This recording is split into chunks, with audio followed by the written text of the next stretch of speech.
podcast/live stream on the entire internet. Glad you could join me tonight. As you can see, I am solo. However, I do have a co-host joining me shortly on stereo. Kizza will be rejoining me. Delaney's out today. She's sick. Probably got the coof or something like that. It's okay. She's going to get better soon. We'll probably have her back on next week. No big deal. Show must go on. Anyway, as you can see from the title of the stream, we've got a wide array of topics to talk about with you guys today. My list is very long of notes, my show notes. It's almost a page and a half long for this one. But we're going to be talking about Afghanistan a little bit. Obviously, that's the story of the day. You're not going to hear the same old take on it that you heard everywhere else already. You're probably already exhausted from hearing about Afghanistan. But we'll give you the alt-centrist perspective on it. And we will go into woke imperialism, what that is, what that means, where we're seeing that, and what happens when you elect women. We're going to be going to Australia and New Zealand to see what's going on over there for the COVID measures and take a look at what the women leaders are doing over there. If you guys haven't seen it, it's pretty bad. But we got Zen, Q Jar, Anthony, Dari, Paul, another Paul, two Pauls in the chat. We got a lot of people up in here. Welcome, guys. Grab a drink. Get comfortable because we got a couple hours straight of your favorite alt-centrist podcast. Let's do it.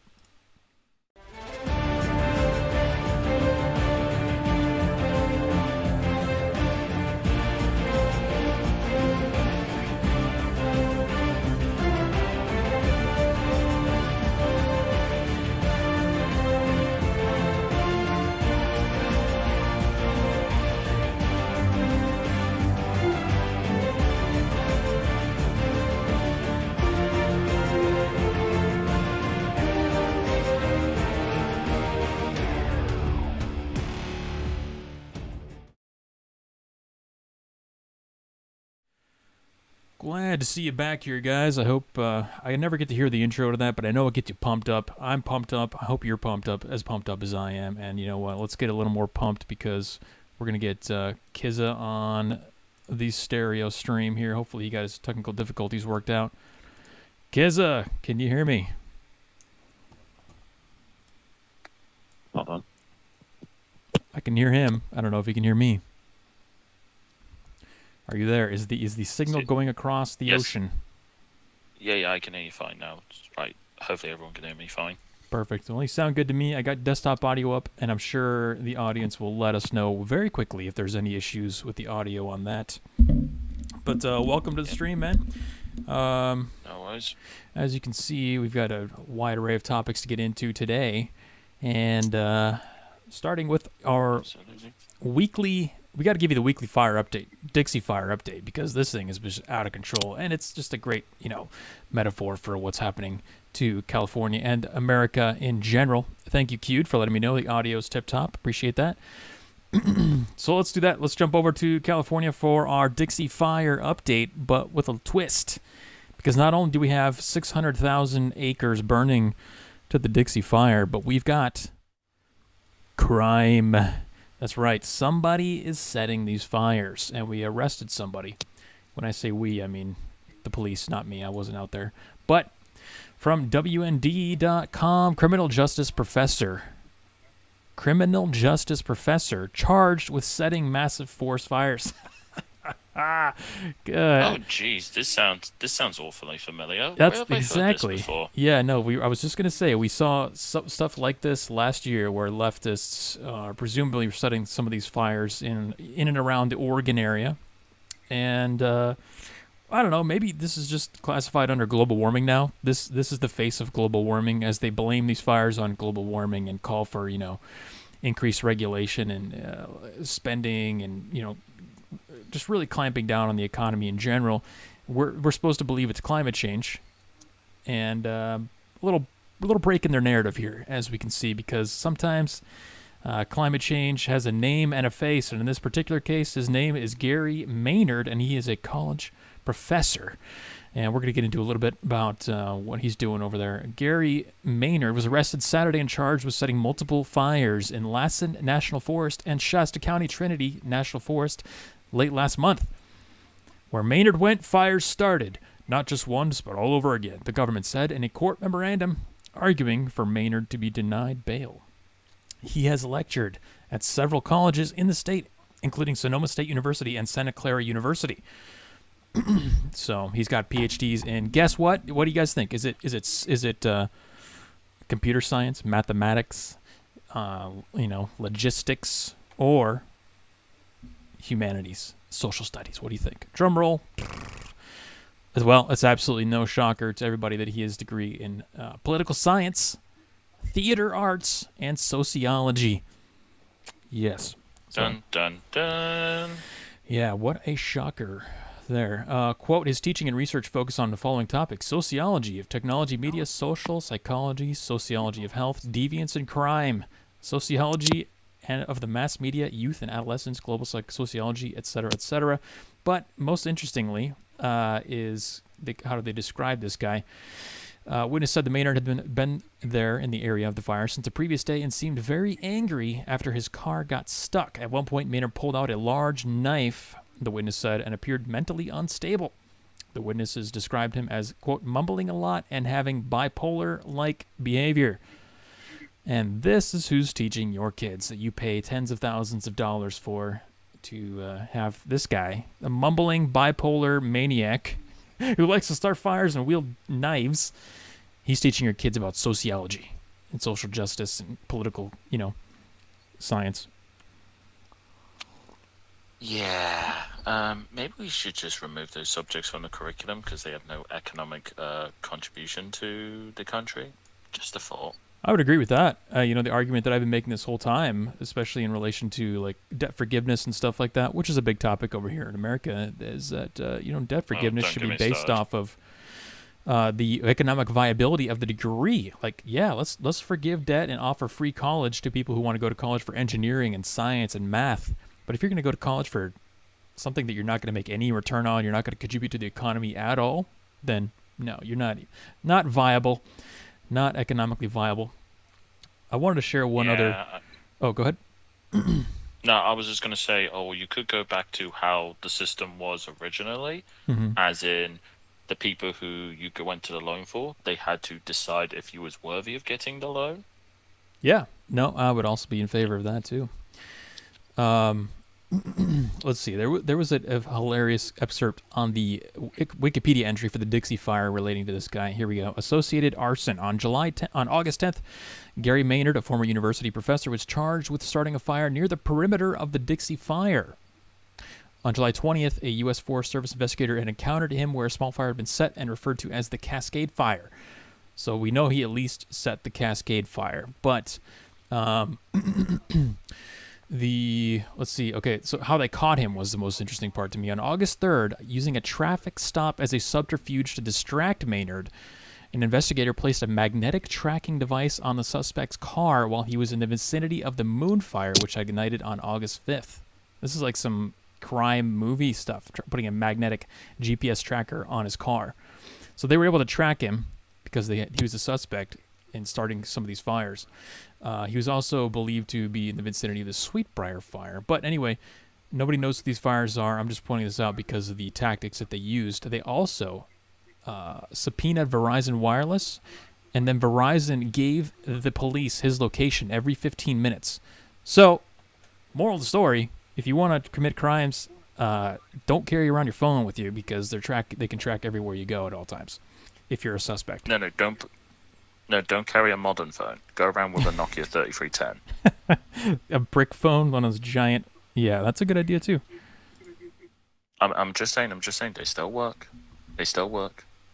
Yeah, and you don't need all other stuff anyway, man. I mean, use a computer for Twitter. Use a computer for all the other social media stuff. Come on.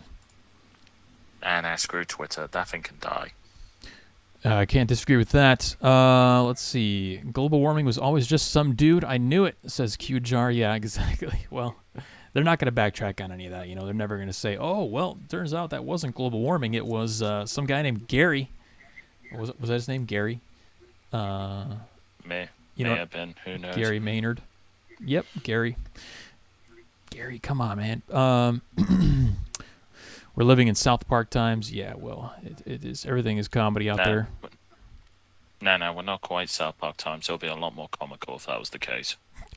I don't know. I find myself laughing almost daily especially when I have to try to compile the news for these shows. I mean, I'm laughing all the time. We're gonna laugh today. I guarantee you. As we get into this Afghanistan stuff, we're gonna laugh. So,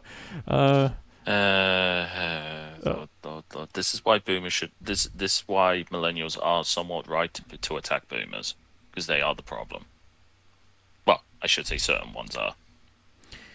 Anthony says maybe he teaches forest management. Oh, hey, there we go. Nice one. Good one, Anthony. What's up, Mitch? Welcome to the chat. Let's see. Paul says these people are literally more dangerous and damaging than aimless MAGA supporters in the Capitol. Besides media camera property, I've seen more damaging barracks parties. Yeah. So, I mean, if you quantify the damage done by these people, leftists in cities, riots, and all that kind of stuff, obviously the tally is a lot bigger on their side than it is on the conservative side. Yeah, but you can't state that fact because that is hate speech. Hate speech, and also we don't care about property. Remember, property, people over property, as we were told, property does not matter. Oh, of course. So they should be perfectly fine with with their houses being torched and being stripped down to their birthday suits. Mm-hmm. And by their logic, yeah, absolutely. Mm-hmm. They would not mind. Yeah. Yep. And this is why human rights should not be universal, ladies and gentlemen. Let's go. Speaking of human rights, let's go to New Zealand. What's going on over New Zealand? I think they got a single case of COVID. And we've covered New Zealand before. They have some barbaric, archaic, I don't know what the proper word is to describe it, but they've got some interesting techniques and to handle COVID. They had one case a few weeks back, and they basically locked down their entire country for, I think, 21 days. But anyway, this is from white supremacist Paul Joseph Watson's website, summit.news. So who knows? Maybe we'll get kicked off just for citing this. I hope Jacinda right here doesn't talk to anyone in her office. Just FYI. Yep. I really hope she doesn't. If anyone catches video footage of this, gladly paste it to her social media accounts relentlessly and tell them and remind them, why can't I talk to my neighbors? Just ask them that and just share that. And if you don't get Kiz's reference, it's because the Prime Minister, Jacinda Ardern, a woman, obviously, has declared that you should not even talk to your neighbors anymore as part of their COVID protection lockdown effects. But you know what? Let me just let her speak for herself here. Stay local and do not congregate. Don't talk to your neighbours. Please keep to your bubbles. It comes down again to those very simple principles. We know from overseas cases of the Delta variant that it can be spread by people simply walking past one another. So keep those movements outside to the bare minimum, wear a mask, and make sure you keep up that physical distancing. Stay. It can be spread, and I like the little jig she did as she was talking about. She's very animated in the way she speaks, but you probably couldn't hear that on stereo. Anyway, she basically just said, don't stay in your bubbles, don't congregate, don't talk to your neighbors, don't talk to anybody. Just shut up, get in your bubble. They literally called it a bubble. We're only one step away from actually literally calling them pods. Can we just call them pods? Let's just go full 2021, Matrix on it, and just call them pods. Stay in your pod, eat the bugs, and don't speak up. I mean, if these people want a Ready Player One or SAO universe, just straight up say it. Well, I'm sure the free market could gladly give it to them. Yeah, nobody ever leaves their house. They live in a digital world where they can work digitally and recreate digitally. Or why not? I mean, we're basically already there anyway. But the point is, folks, these are women leaders. Go all in, Jeremy. No, you don't think so? Yeah. No. Wait until we get to the point where we have full-on augmented reality to the point we could live in these worlds for years. Mm-hmm. Then we could say we've reached that level. Yeah, we need that nutrition, automated nutrition systems to keep us alive as we're in these digital worlds. That's all we really need to bridge this gap. Oh yeah. I mean, if anyone's ever watched SAO, whether you like it or not, let's just say if someone were to, they could easily hack it and can easily terminate a lot of people just in one simple flick of a switch. And that's why I'm terrified of this new digital frontier cyber world that we're all going to be living in eventually, because unlike the real world, I can't just make that wall disappear. I can't just change my stats and make myself 80 feet tall. I can't change my bank account, but I can do all that in a digital world. So there's risks to that, but there's also risks to electing women, and one of those risks is that you will get a hyper focus on safety and risk aversion, which of course we all know, as you guys probably tired of hearing about on this stream, but we're not going to ever stop saying it because we want to make sure that we maintain awareness of the biological differences between male and female. Women have a innate tendency to focus on safety and harm avoidance, and this is the exact kind of stuff where you hear, don't even talk to your neighbors. It's almost as if she envisions a world where there's perfect safety. The perfect safety is possible. It's kind of an idealized world where she's probably envisioning people in bubbles, actual bubbles, as they go around living their lives. But of course, we all know that is not possible. Yeah, I mean, bubbles are pretty weak. Just show them any type of sharp object and they're burst. Yeah, Dari says New Zealand is a bubble. Yeah, well, and I mean that's true. So, well, I mean, people talk about so-called women leaders. Hell, coming from a country which had 2 elected female leaders, both of them were garbage. And I don't want to hear anyone simp for Thatcher. She was garbage, and people need to stop denying that fact. She was garbage, and she's also our longest-serving prime minister, should I say? She was garbage. Yeah, and that's not an affiliate. And that's not a support for any of the male leaders. They were all garbage, except for one. But that's due to circumstance. Yeah, let's be clear that just the fact of not being a woman, it does not make you a good leader innately. There's a lot of trash male leaders as well, and a lot of men who are very feminized. So just because you're a man does not mean you haven't been conditioned to think like a woman, which a lot of men these days are that way. I mean, just look at Trudeau.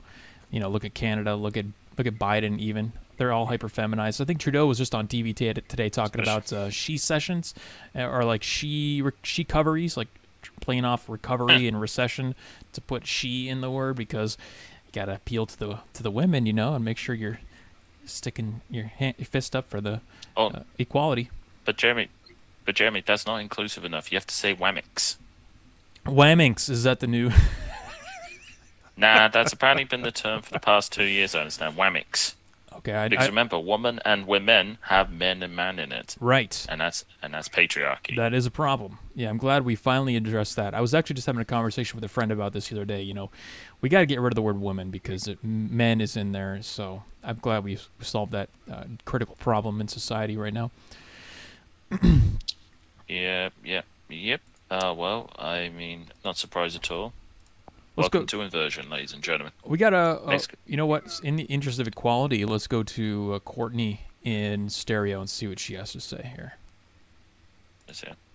That's so interesting that you bring up the women in power argument, because I feel the exact same way. I think that if it were not for the women, we would not be in this position, because the men would say, all right, okay, people are going to die, people are going to get sick, so what? We have to keep living our lives. But the women, they've got the bleeding hearts, and they're scared, and they want to care for, everybody in the world. And that's just, it's not going to work like that. And it's going to go on and on and on and on. So I do think that the whole thing is because of women. I'm glad we let the woman talk here, because she nailed it on that one. Yeah. Thank you, Courtney. Good perspective. I'm glad you're able to see that, and that's exactly what it is. Well, I mean, I do remember coming across data on how women actually preferred male bosses than female bosses, which I thought was quite ironic. I've seen that as well. To be honest, I'm not surprised, because of 2 simple reasons. 1, bitchy infighting, and 2, women can use men to climb up the ladder much easier. And anyone who denies this is frankly living in La La Land.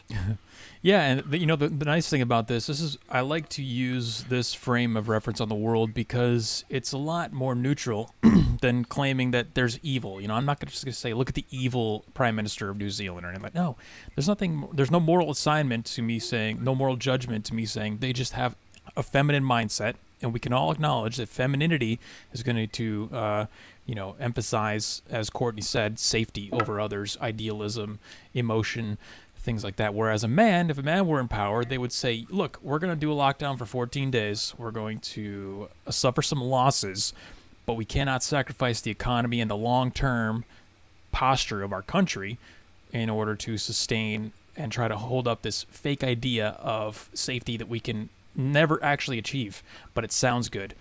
And it makes us look good by trying to do that as well. So yeah, I mean, if you want a case in point of feminine leadership and masculine leadership, look up what's his face? Who the fuck was the prime minister of my country before Churchill? What the fuck's his name? I wouldn't know. You're asking the wrong guy. Chamberlain. Look up Neville Chamberlain and how he acted, and look how Churchill acted. There's the pure difference between feminine leadership and masculine leadership. Okay. Yeah. One got a piece of paper, the other said, "F you, I'm gonna wipe you out." And Paul in chat is bringing up DeSantis as well. DeSantis is a good example of a masculine leader right now, where they acknowledge reality. They just kind of push through it without falling victim to all the emotional and social shaming that women primarily utilize to control other people. So good for him. Yeah, I like him, but he's nowhere near aggressive enough for my liking. Yeah, he's on the right path. He's getting there. And sorry, Paul, but we had to let the woman speak first. Now let's go back to Paul's stereo chat here from before Courtney's. You are welcome, to quote Michael Malice. What do I have in the fridge here? This lime flavor, I think that one is my favorite. I know I talked about the sour, but citrus, whatever. It's great. Green and yellow. Before the stream went live on YouTube, I thanked Paul for getting me hooked on these Ghost energy drinks because these things are delicious. So thanks again, Paul. Okay, let's go to Osis. I somewhat disagree. I don't think they want to care about everyone in the world. I think they want to be seen as caring about everyone in the world. Because most people are selfish, women included. Yes, there are the genuine bleeding heart women, but I think a lot of it, if not most of it, is based on perception purely. Mm-hmm. Because, let's face it, you don't know these people. You don't really care. And the other part about it is women tend not to be terribly scientific, and they're definitely not looking beyond the headlines. So it's always going to be this, I want to be seen as caring. I'm very important. Look at me. I don't want you to die. See how much I care. Except they don't care. That's true. That is true. And that's where the line is, where we kind of, if we were to say that, I still think to say that is a morally neutral thing. They're not evil just by fulfilling their innate desire to be socially accepted, because that is a drive that females definitely have stronger than men. Yeah, because when it comes to men, we're all about doing. Women, it's about being, and that's the fundamental difference between men and women. Competition versus fairness as well. Well, that's true, but this is the difference between their quote-unquote market value. Case in point, a recent video I watched was the question of women, men, and civilization. And it only comes down to two things. Women's value is based on being, men's value is based on doing. Mm-hmm. Anyone who tries to deny that is frankly living in La La Land. This is based on thousands upon thousands of years of evolution. You can't go against Mother Nature. Evolution is misogynist. I don't care if evolution's misogynist. This is the reality. Yes, that is in some spheres of the internet. That right there, which you just described, is referred to as the red pill. But we're not going to get into that today. We got a lot of fun stuff to cover. Let's go back to Courtney real quick in stereo, and then we've got also another UK correspondent, Moneypenny, who's also a female, so she gets priority over everybody else. I also kind of apply this to immigration as well. If you had, let's say, without the women pushing on the men to say, oh, we need to help all of these people, the men would say, no, we're not going to bring in a completely different cultural generation of men, because we're going to be the ones having to defend you. But it's become so convoluted that the men don't even realize what they're doing anymore, because the women have kind of brainwashed them in a way. Nailed it. Well, I mean, well, I would also add to that, to Chloe's point, and any woman who pushes this, I would bring up the grooming gangs of my country. They were all perpetrated by people who are not native to this island, and I would ask those same women, you are effectively allowing your daughters and nieces to be raped by these types of people. Are you going to let them into your own home? No. So why the hell would you let them into the country to begin with? Yeah, and it's going to play right into this Afghanistan thing we're seeing, which we're going to talk about now, because we've seen plane loads of people, refugees, seeking asylum to Western countries, and if you've seen these pictures, they're basically all men. I looked at one photo of a giant plane, like one of those planes that has like this, like 6 rows of seats. I didn't see a single woman or child in there. These are all like fighting-aged men coming in mass to these westernized countries. I'm sure that'll turn out just great. I mean, by the looks of the pictures, it looks like one of those like military cargo planes that was converted for passenger usage. Yep. But that's just me, of course. I don't fly because I'm not super wealthy. I'm a filthy English working class man. But this is no different to what has happened in 2015 with the refugee crisis. And dare we say, do we run over everything that happened from there, from the Cologne train mass sexual assault incidents, to the various attacks in Sweden, the Paris attacks. It's like, do these people have major... I have to ask this question. Also, Jeremy, I know full well you know the answer to this, but I have to ask anyone who's listening. Does humanity itself have major amnesia? Just seriously, I have to ask this question. Does humanity itself have major amnesia? Because how on earth can you forget such devastating effects that happened not even like in your a lifetime, generation ago? Yeah. Yeah. In your lifetime, as you were an adult and you had a working memory and a functional brain so you can store information to use it later again, we still have lacked the capacity to avoid repeating these mistakes. But let's see. Let's jump to Moneypenny real quick, and then I think we'll go on to our next topic here. Commander, you said that deliberately to wind me up. And Jeremy, well, God, it looks like a drowned sort of dormouse today. Probably because the efficient lady who's normally presenting with him isn't around. He's gone a bit haywire, hasn't he? Anyway, he looks like a drowned rat. He acts like a drowned rat. And bring the women back into power.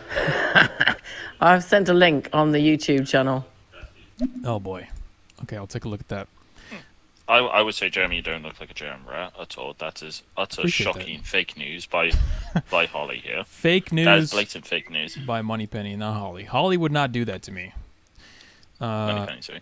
That I can't even see the link that Moneypenny's talking about. I'll try and pull it up. But we got let's jump into our COVID stories. We got a few fun COVID stories for you guys. Nothing too serious. I want to point out the fact that it's now harder in New York to order a sandwich at a deli than it is to vote.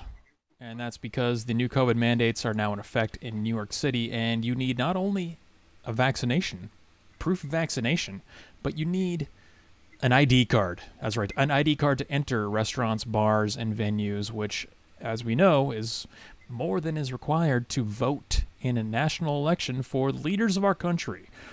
Especially... I do not want... if you're brown or minority. I do not want to hear a single person arguing against voter ID law before this come into action. do not even dare try and use this argument. And also, if anyone who's against voter ID law pushes the Horowitz to stop minorities from voting, BS. Multiple countries have voting ID, and guess what? Those countries have higher voters turnout and also have higher election integrity. Sorry, don't give me this BS. And also, as for ID going to events, well, we technically already have that, especially if you go into bars or certain clubs. You need ID, but hey. But demanding papers or medical certification, okay, then those same people should have no issues whatsoever banning people with incurable diseases like AIDS. Just saying. Just saying, yeah. This is from Gothamist.com. Mayor Bill de Blasio signed an executive order on Monday that rubber-stamped New York City's COVID-19 vaccine requirements for a host of in-person activities. We want people to enjoy the fullness of the city, but you got to be vaccinated to do it, said the mayor. It's going to be reason for people to get vaccinated, particularly young people, and we know how important that is. Businesses have until September 13th to come into compliance, at which point city agencies will start conducting inspections and issuing penalties for violations. Yikes. So they're checking status and IDs at the door. Now, IDs in and of themselves are a bit racist, but there's one thing that really nobody's talking about with the vaccination stuff, and that is the inequality in vaccination status. I'm sure some of you guys have seen this. Yes. This is a fun one. Yes. We got to bring this up whenever possible because we're going to show you the numbers right now of vaccinations by race. And this is fun because by their logic, they're double racist now because the IDs themselves are racist. Black people don't know how to get IDs. They don't know how to use the internet, and they also don't know how to get vaccinations. So you're looking at a chart here that shows, as of the latest data here from August 2nd, blacks are only 38% vaccinated. So roughly 60% of blacks do not meet the requirements to enter any venues in New York City. Now, Asians and whites are at the top of this list, as is the distribution in almost any system that we see. It's kind of strange that we keep seeing this arrangement where Asians are at the top, and then whites, and then Hispanics, and then blacks. Who would have thought that this would be repeatable over many systems in society? But here it is yet again. 38% of blacks only 38% of blacks are allowed into venues in New York as of right now. That's pretty racist. I don't know. What do you think, Giza? I mean, technically, but then again, they asked. I mean, I'm sure if you bring up the let me make sure I say this name correctly. Where is it? I just lost the Google. The syphilis study from 1932 to 1972. Yes, the Tuskegee. Right. I believe that's how you pronounce it. Mm-hmm. Yeah, just bring that up to these people, and they will hopefully learn why Black Americans are very, very suspicious of vaccinations in general. Mm-hmm. And I personally don't blame them. I mean, especially if I was used as a human guinea pig for this type of experiment. And I doubt none of the victims were compensated for this blatant violation of bodily autonomy. Yeah, it's a bit strange that, I'm sure you don't consume much American news media, but nobody in the media is talking about this. They're kind of just hoping that nobody notices. And this particular Twitter post that I have pulled up is addressing Ibram Kendi, who is kind of the leader of the woke anti-racism movement here in America, and just asking him for an answer. We gotta go right to the source. Ask Ibram Kendi. Ibram, what do you think about this? Because nobody else is telling me what to think about it. CNN's not covering it. MSNBC is not covering it. But I mean, if we're to follow their logic and apply the same standard that they use for everything else, wherein any kind of racial discrepancy is therefore equal to racism, despite any kind of other variables involved, this has to be yet another case of that racism. And I think if they were forced to acknowledge this, what they would do is they would just call it like medical racism or something like that. Like we're not reaching out to the medical that the black communities, our medical health systems are not targeting them effectively. They'll find a way to sidestep it, but really it is, I think, largely attributed to what you said, where black people are just skeptical of the government and skeptical of being science experiments. Yep. I mean, anyway, it's a bit funny you mentioned anti-racism because I got banned from Medium for literally responding to another race grifter called Tim Wise on his recent Medium article on there, pointing out Yeah, and I got banned within 10 minutes of me making a comment. That's efficient. Ripping him apart on his document. I mean, hell, it took me, that was pretty quick. But then again, I did use some very, very colorful language. Well, this is what's great about the whole anti-racism thing and all the other illogical, irrational, ideas that are kind of thought up in the moment just to fulfill short-term emotional, needs, really, is what all these ideas are. But we kind of get stuck in a pattern of, oh, yeah, well, anti-racism, no, that's totally real. And then we have to pretend until it completely collapses that it's a real thing. So in the meantime, as we're pretending that this is a real thing, we get all these inconsistencies that just pop up that we all get to smile at and laugh at and point and say, hey, yeah, look how stupid these people are because according to them, this is racism, but they're not talking about it at all. So, well, I mean, this is why I would argue this should be mandatory by law. Every single person should have a physical copy of the Oxford English Dictionary, and anyone dare misuses a specific word in the English language, you should be beaten with this book 100 times over the head. I like that. Now, I know that sounds extremely quote unquote. I know that sounds like my interpretation of Sharia law there, but I'm sick to death of my language constantly being misused. Mm-hmm. But as for the whole thing about critical race theory, here's a top tip: if something sounds dodgy, critical race theory, remove race, and there's the answer. It's critical theory. Just substitute class with race, and there you go. Everything starts to make sense. QJar in the YouTube chat says, we're so progressive we can trick people into re-implementing segregation. And there you go. I mean... Well, I would like to... Sorry to interrupt, Jeremy, but I would like to make this point about segregation. It reminds me of a little video from 2015 by Trevor Phillips, who was a man in UK politics, helped introduce the Blairite mass migration project. And he was shocked to realize that people were naturally self-segregating themselves into their own ethnic group in multiple cities.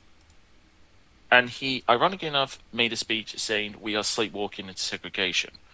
Sorry, Trevor, this is your own fault. This is biological and evolutionary reality. Kindly pipe down. You created this mess. How about you fix it and end up undoing all the damage in question? Yeah, I mean, this is one of those. I watched a video today about somebody in my Telegram, Weekly Narrative Telegram, which is in the description below. If you guys want to join and hang out, we have a private chat. We talk about all kinds of fun stuff. But somebody linked a video about mass mental illness a week ago. It's making the rounds around YouTube, very popular, and the the idea was that once you get deep into a mental illness, you go to a lot of lengths to try and cover up the anxiety and the pain that you feel, the discrepancy between what you're seeing in reality and the actual, what's in your head. And people will just completely be blind to the reality of biological truths, like people will just self-segregate. Women will just tend to behave one way and men will behave another way. These are things that are completely ignored in modern society because people have to cover up their own mental illness by ignoring these facts. Thanks, Osis. That was Osis, yes, by the way. Yeah, I mean, the problem is people don't want to accept these types of realities because it will force them to embrace personal responsibility. Ultimately, that's where it ends up. Yeah, that's why we can't have any of that. That's just too much. And this is why I have my own version of Sharia law, Kizarism, and this is why human rights should not be universal, but subscription models. I mean, if anyone can change my mind on this, gladly go ahead. I've not heard of convincing argument. I think opt-in systems are more, the systems of the future. Let's go to, we got a few stereo chats here, and then we'll jump to the next story. We got a new study on an effective treatment for COVID, and I think you guys will be interested to hear that. Let's go to Courtney. And they're leaving behind their wives, their children, their sisters, their mothers. Yes, they're leaving behind all the women as they get jammed on the planes to come to the West. Paul? Yeah, I mean, I have to... Sorry, go ahead, Gizzo. Oh, sorry. I was just going to say, I wonder what's going to happen to all those women and children when the Taliban take over now. Well, if you believe recent reports, apparently any young women out there who are single, they're going to get a state-sponsored husband. And that's about what I was going to say, because the theory is, if you, again, look at this from a biological lens, the men who are going on the planes, those are the losers, okay? They don't have the women, they don't have the power, they don't have the guns. The winners, the Taliban, the people who are taking people out of their houses and shooting them and taking over the governments, they're the ones who are going to be taking all the women as wives and forming their own harems of, 18 wives or whatever it is that they do. So it's just, nature playing out in a more sophisticated manner. Yeah, I believe feminists call this toxic masculinity. Although when defined it, although when these people were forced to define it, they ended up coming up with quite a hilarious term, which all men should embrace here: big dick energy. Yeah. Yeah. I'm not even joking when I say this. So I'll be back to the Paul stereo. Paul. I have to respond to this. Quaid jar. Sorry, can't pronounce that. Afghanistan. Islamic culture is actually the bona fide toxic masculinity. You said whatever happened to Titanic rules, women and children first, with reference to all these military-age males fleeing to the West, shocking our military transports full. That's normal in the Islamic world, as per the Quran and many other religious texts. I read a comment today on a Locals, and he was saying he was a veteran, and the women and children were in the pickup bed, and the goats were in the cab of a pickup, and they asked them, why is this what's happening? It's like, well, if I stop, the goats will flee, and that's all there is to it. Yeah, that's Islamic culture. Full stop. Oh yeah, we're gonna go into a few clips here about what the Taliban think of women in just a bit. Let's go to Moneypenny's got a follow-up. Hopefully it's another insult. Hey there. So, some other more fun, I suppose you'd call it, COVID headlines. In France, a group of hackers have set up a service to get you your vaccine passport illegally. You go onto Snapchat and you search on the two French words that mean vaccine passport, and you get a little list of little, avatars, and you click on one of those and you pay them a load of money, and they do your digital fiddly and they do you a paper-based fiddly. Hey presto, you have your vaccine passport. Story number 2, animals are getting COVID, more and more of them, so watch out what you're eating. Deers have got COVID, gorillas are being injected, the meerkats, well, there were loads of them. So watch out when your pet cat, dog, badger or rat gets a bit hot and heated and sweaty. It's probably a COVID. I would like to add on this. That story of fake COVID passports. Mm-hmm. I remember hearing about this in a Telegram chat I'm in, and it was a blatant scam where the guy was accepting Bitcoin and it was straight up block you. Nice. So it was basically a get rich quick scheme. Mm-hmm. So I'd be very, very, very suspicious of doing that, because who the hell wants to give out their personal information to random strangers? Shady at best, but I'm sure there's going to be some people doing that for legitimate purposes, and I don't want to say I told you so just yet, but obviously I did call that on the stream a while back, but I don't even know Sajamas to call that one out exactly. Let's go to Courtney. I saw an article and it said in Oregon, they are in one county in Oregon. They have a mask mandate, but people of color are exempt. Oh, nice. They are more targeted if they have their faces covered. So is this for, public health? What are we doing? Intersectionality at work. Actually, this is something I've never got with America, right? Or just progressives in general. Is white not a color now? No. Never was. There's no different nationalities, there's no different cultures under white. It's all just white. And it's basically colorless. Okay, then well, hey, on this logic then, just roll around with a burqa and no one will judge you. It's true. Just saying. Absolutely true. Just saying. You get a lot of privileges for wearing that, actually. Oh, yes. I mean, you could walk into a bank and no one asks you to take it off, but if you walk in a bank with a crash helmet or a balaclava, they're demanding you to take it off or they'll call the police. Oh, man. That's funny. I'll try that next time, going to the bank with a balaclava. All right, before we go to Afghanistan... Oh, sorry, what? Yeah.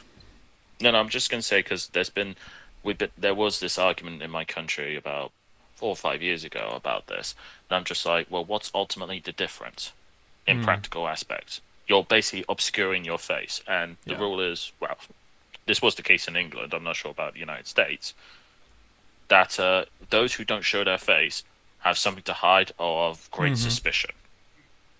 Yeah, before all the COVID and rioting broke out here in America, we had a lot of localities that had laws against wearing masks, face coverings in public, because it was just assumed that you are up to no good if you're doing that. But that all magically disappeared with the COVID and the rise of leftist rioting. So, coincidence? Maybe. Real quick science bite of the day. I wanted to go over the study that I just found that just became available 2 days ago for COVID. If you guys happen to get COVID, or you think you might be coming down with COVID, there is new evidence that shows that Nigella sativa oil, otherwise known as black seed oil, which is something that I've been using since before COVID even started, is actually quite effective in reducing symptoms. So you can't say you didn't learn anything or get anything of utility from this stream. The study found that Nigella sativa, which is an herbal antiviral and immunomodulatory, can actually increase the rate of recovery in adult patients quite significantly. So just real quick on the results here, a total of 173 patients were enrolled for RCT, which was the randomized controlled trial. The average age was 36, and 53% were males. The control and the black seed oil groups included 87 and 86 patients respectively. The percentage of recovered patients in the black seed oil group was 62%, and the percentage in the control group was 36%. The mean duration to recovery was also shorter for patients receiving black seed oil, 10 days plus or minus 3, compared to the control group, 12 days plus or minus 3. So this is basically what I've been using. You guys can find this at a lot of any kind of grocery stores, at Sprouts, I think even Whole Foods might sell it, but basically 500 milligrams of that twice a day, and you're on your way. So this is just, I bring this up because it's interesting where we're hyper-focused on a single solution for COVID, where there's actually a lot of other treatments and things out there that you can do that aren't the vaccine that will increase your effectiveness and increase our chance to overcome this thing, but we're completely ignoring all of this. Like, you're not going to hear studies about black seed oil on the fact that this is effective on any kind of mainstream media outlets, because they want you to hyper-focus on the single variable problem, which, of course, anytime you're being sold a solution that's a single variable, you should automatically know you're being scammed. In this case, the vaccine.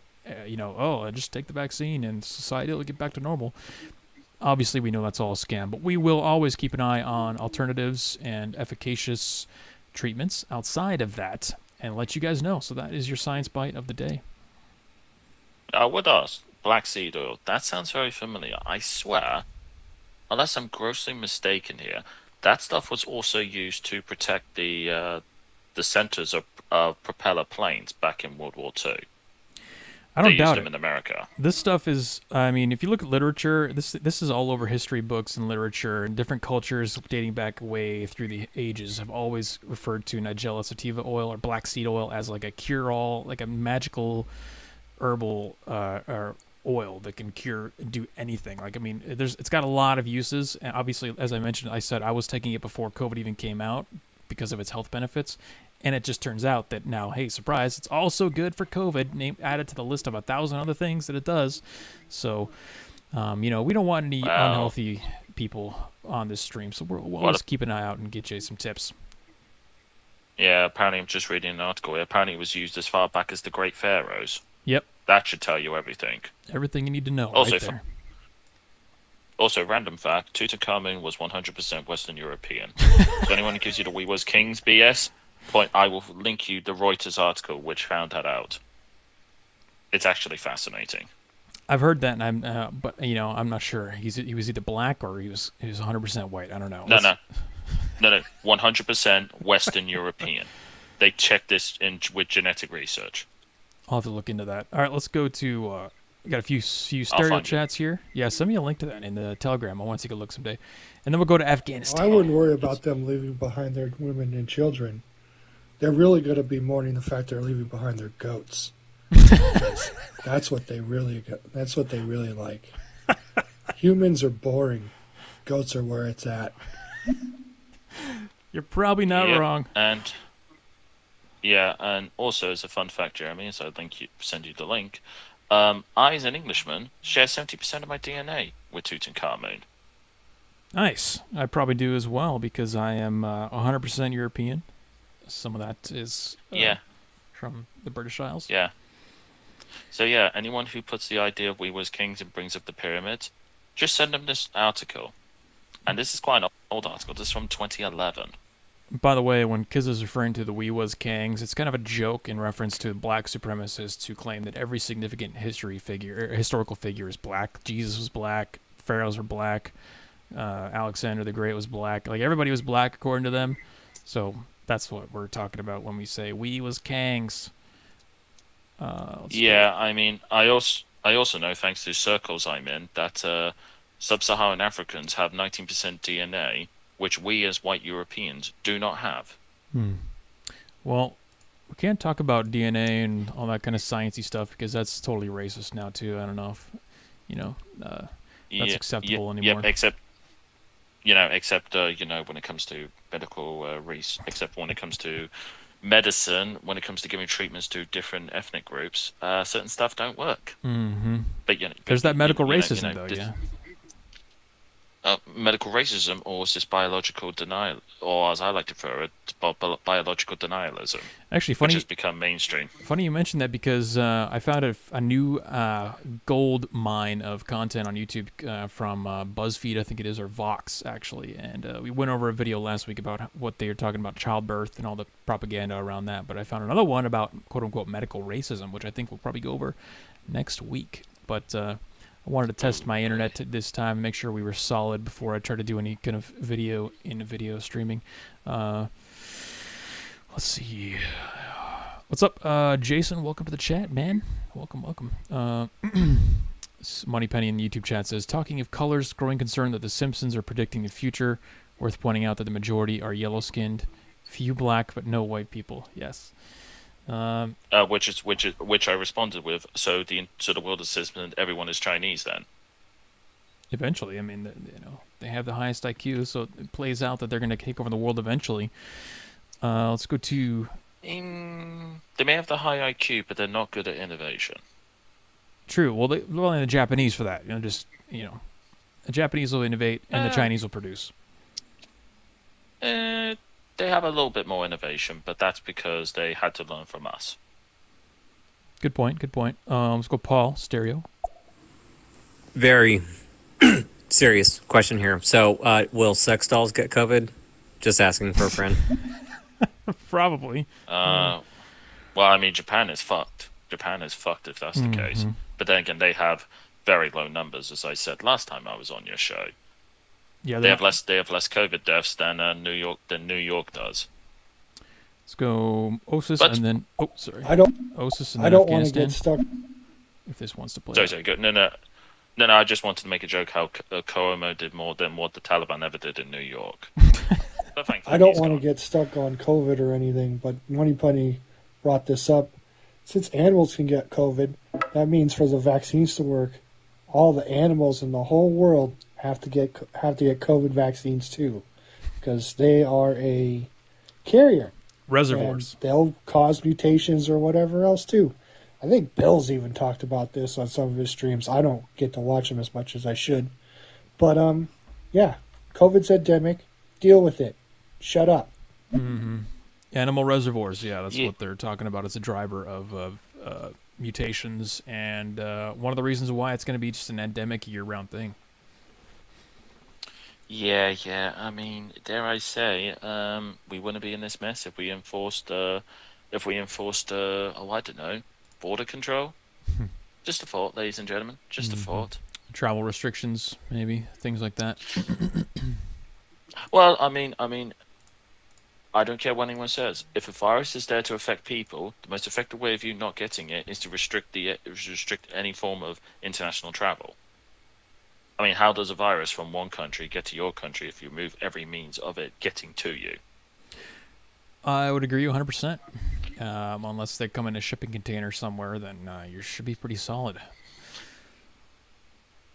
Yeah, absolutely. Right, let's go to the topic of the day, topic of the week, really. And I'm excited to give you guys my kind of take on the Afghanistan stuff, what's been happening here. I'm assuming everyone knows what happened. Basically, America pulled out of Afghanistan.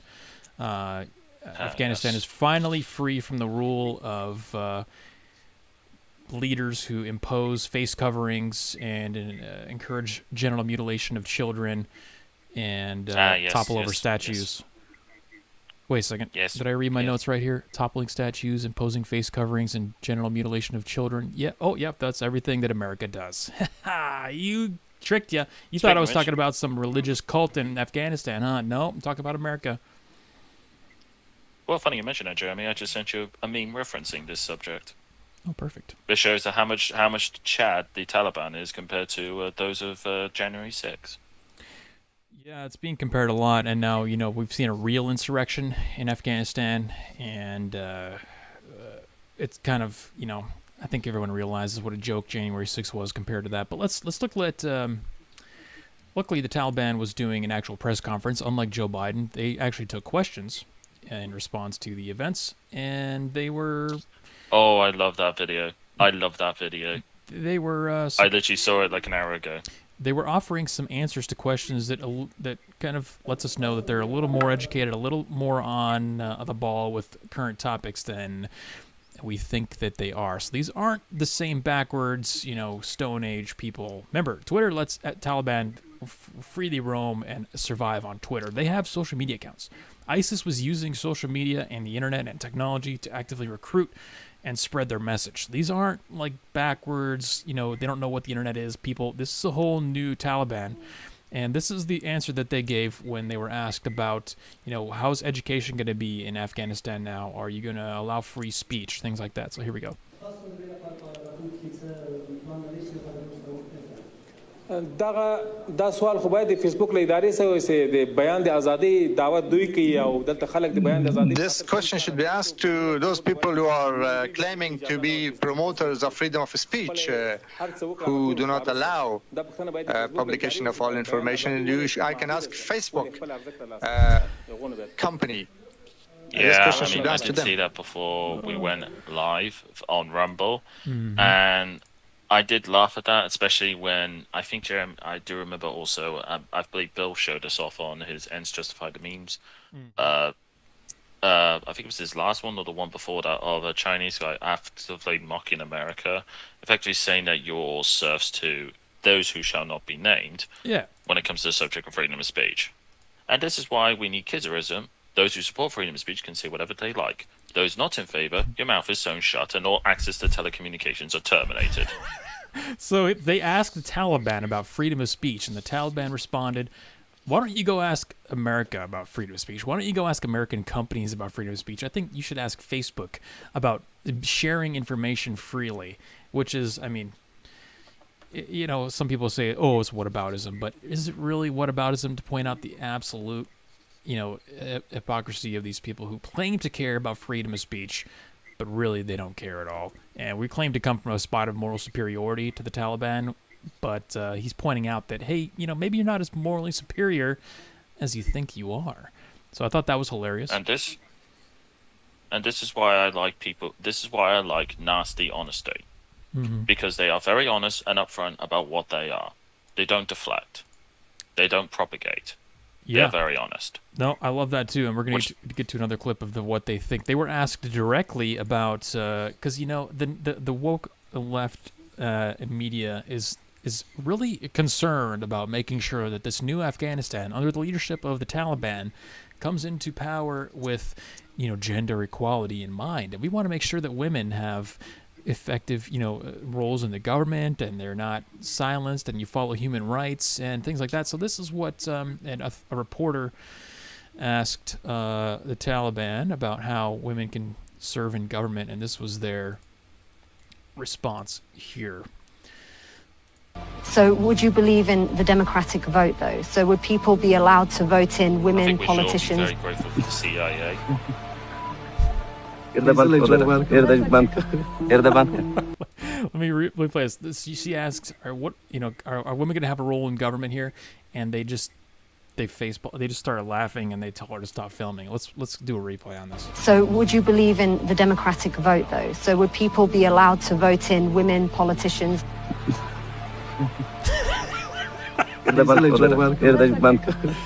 Stop filming. They don't even. This absolute joke to them. Like this. Imagine you're living in Afghanistan. You know, you got mountains and rocks and dirt, AK-47s. You know, people are raping each other all day long. Everywhere you go, they're raping boys. They're following Islam. They're praying. All this kind of stuff. And then this woman from the West, from a culture that you've never seen or heard of, care about. You know, this mentally ill culture comes into your land and asks you about women in democracy.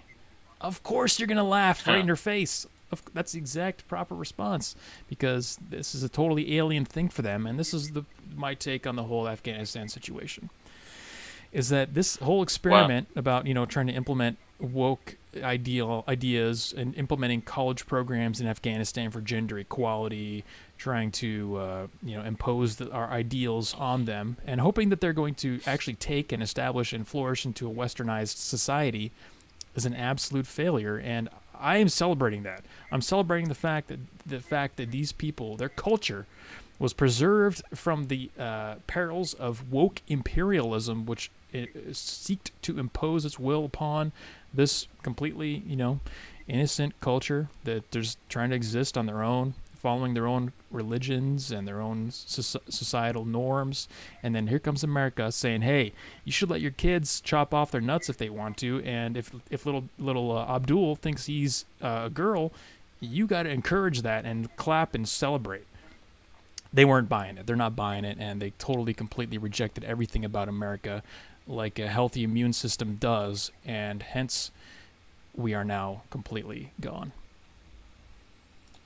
Yeah, I mean, clearly America did not learn of how to successfully elevate a regressive third world country. Maybe they should look at how it worked in Iran back in the 60s versus why it didn't work in Afghanistan. It's very simple. You take a zero compromise attitude to these people. Then they're forced to either assimilate or they're gone. That's how it works. And if you look at pictures, way too masculine of an approach. Well, who cares? Women love toxic masculinity. That's true. Science says so. Science says so. Any women in the chat, they'll back what I'm saying. However, if Delaney was here, she'll back me as well, and she's a quote-unquote lesbian. No, it is true. It is true. Just saying. To see. Oh, we still got 2 stereo chats if we want to do them, Jeremy. Yeah, I'm going to go to that, but real quick, I want to also touch that's the first important thing that we can learn from this, because, you know, as all this time and money and energy was being spent in Afghanistan trying to Americanize them, obviously they rejected that. This, again, I use the analogy of an immune system, but we also if you just look at the video footage of how this kind of extraction was done, how sloppy it was. They couldn't secure the airfields. This was a last-minute ditch effort to extract people in an emergency fashion.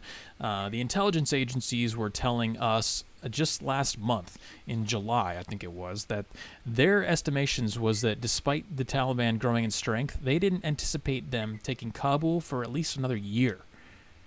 This is really an indication of something that we talk about here on the stream all the time, which is the death of competence. And we're seeing that now. Woke generals who claim to care about things like white rage and equality are now making excuses for why they were so wrong about what happened in Afghanistan and how the extraction went and what the timeline was with the Taliban taking over Kabul.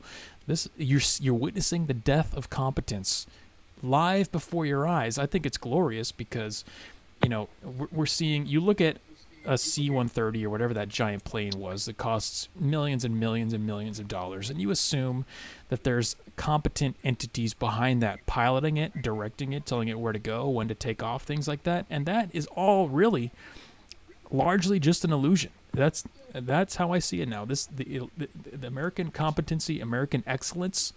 You know, you would think that we would know exactly where the Taliban is at all times. We would know exactly when they were going to take Kabul. We would know exactly how to secure these airfields to extract American citizens, which the press secretary, Jen Psaki, says we don't even know if we're going to be able to get all the American citizens out. That's all absolute incompetence. And we're seeing it now at the military international level, which I think is a giant red flag for the rest of society. So that is what you should learn from the Afghanistan debacle. Not, oh, Joe Biden's incompetent, Joe Biden's stupid, Joe Biden this, Joe Biden that. Who cares? That's that low-level, intro-level stuff. We're looking at big picture, long-term impact, what this means on a larger time scale of history. And that is what this indicates. This is a downturn in American excellence that is obvious on the international stage. And we're already seeing countries like China say things like, we could take Taiwan. America won't even do anything about it. Look how terrible they did in Afghanistan. Didn't they just come out and say something like that? People are noticing. Yes. The competence is dwindling, and our positioning in relation to other countries in the world is shifting, and you're seeing it in action now. That is what we can learn from Afghanistan. Aside from the whole woke imperialism, trying to force your culture on other people while simultaneously saying that imperialism and colonialism is bad, that is that's the most important thing here. So. Yeah. I mean, I'm just saying, if you want an example of successfully occupying Afghanistan, look how the British Empire did. We kept them in their place, and then cuck generals came in and ruined it. History repeating itself. But on the point of Afghanistan itself, America's biggest mistake was getting involved to begin with. They should just let the commie Russians deal with them. Two birds with one stone, and also they would have lost billions of rubles in funding it. Yeah, I mean, as far as I'm concerned, this is the benefit. It's like I went through a 14-year time warp because I can see Ron Paul at the debate in the 2008 telling us that going into Afghanistan is an absolute mistake and a joke, and it's not going to turn out well. And here we are, 14 years later, and there's absolutely no difference between what he said would happen and what happened. So I don't know. I expected something like this to happen the entire time, even though I was young and stupid back then. Just listening to Ron Paul and what he was saying was making sense. Well, yes, but because A, he was a former Navy SEAL, if memory serves, so he understands the actual reality of the situation from being on the field, quote unquote. But even then, you don't even have to be on the field to even recognize this. This is basic game theory. And no, I don't want to hear any Matt Pat jokes in the chat. By the way, chat, or anyone making stereo comments, no Matt Pat jokes. But as the saying goes, if you're going to go into a territory to control it, then do it properly. Either occupy it properly, or just don't bother. Well, going halfway, you don't accomplish your goals. Now we're getting into the intent of what was actually the reasoning behind going to Afghanistan. Now, even back then, I remember watching footage of us, the nighttime footage, the infrared footage of missiles hitting stuff randomly, and I was like, what is the goal here? What are we doing? Who are they fighting? It looks like they're just kind of shooting buildings randomly. I don't know what's happening, what the goal is, and I remember always feeling a sense of being lost as to why we were there and what the objective was. So at this point, I think it's safe to say we can infer, based on what played out and how we handled this whole thing, that the objective is to really just have kind of a farm where we can send a bunch of money and fill up contractors' wallets and bank accounts by sending them a bunch of money to a problem that never gets solved because we want to, increase stock prices and make a bunch of money for ourselves as well. It's just a farm. You tend to it. The crops grow. The crops are, they're healthy. We had to chop them off. And so now we harvested, and we're going to let the Taliban do their thing for a while, and then we'll just go back in another 10 years and repeat the whole cycle all over again. So, I mean, tell me, Jeremy, does it begin with O?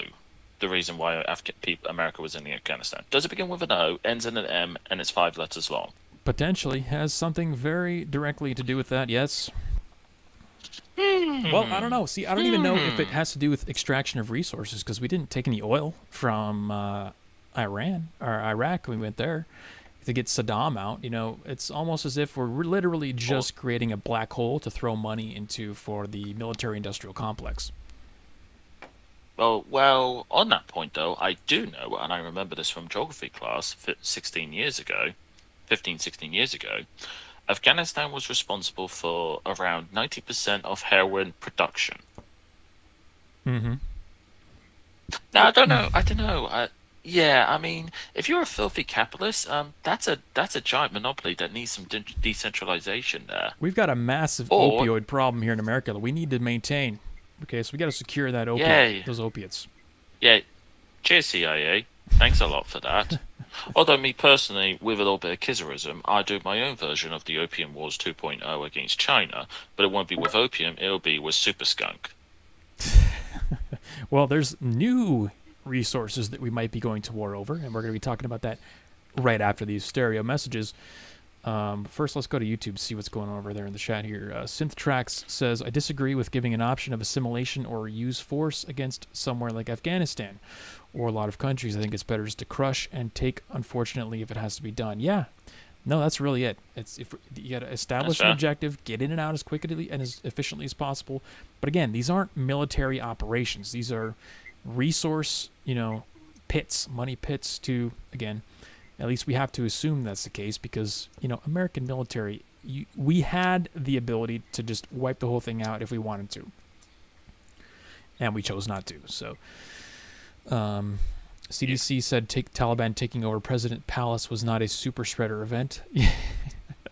Yeah, I made a joke on Twitter about that too.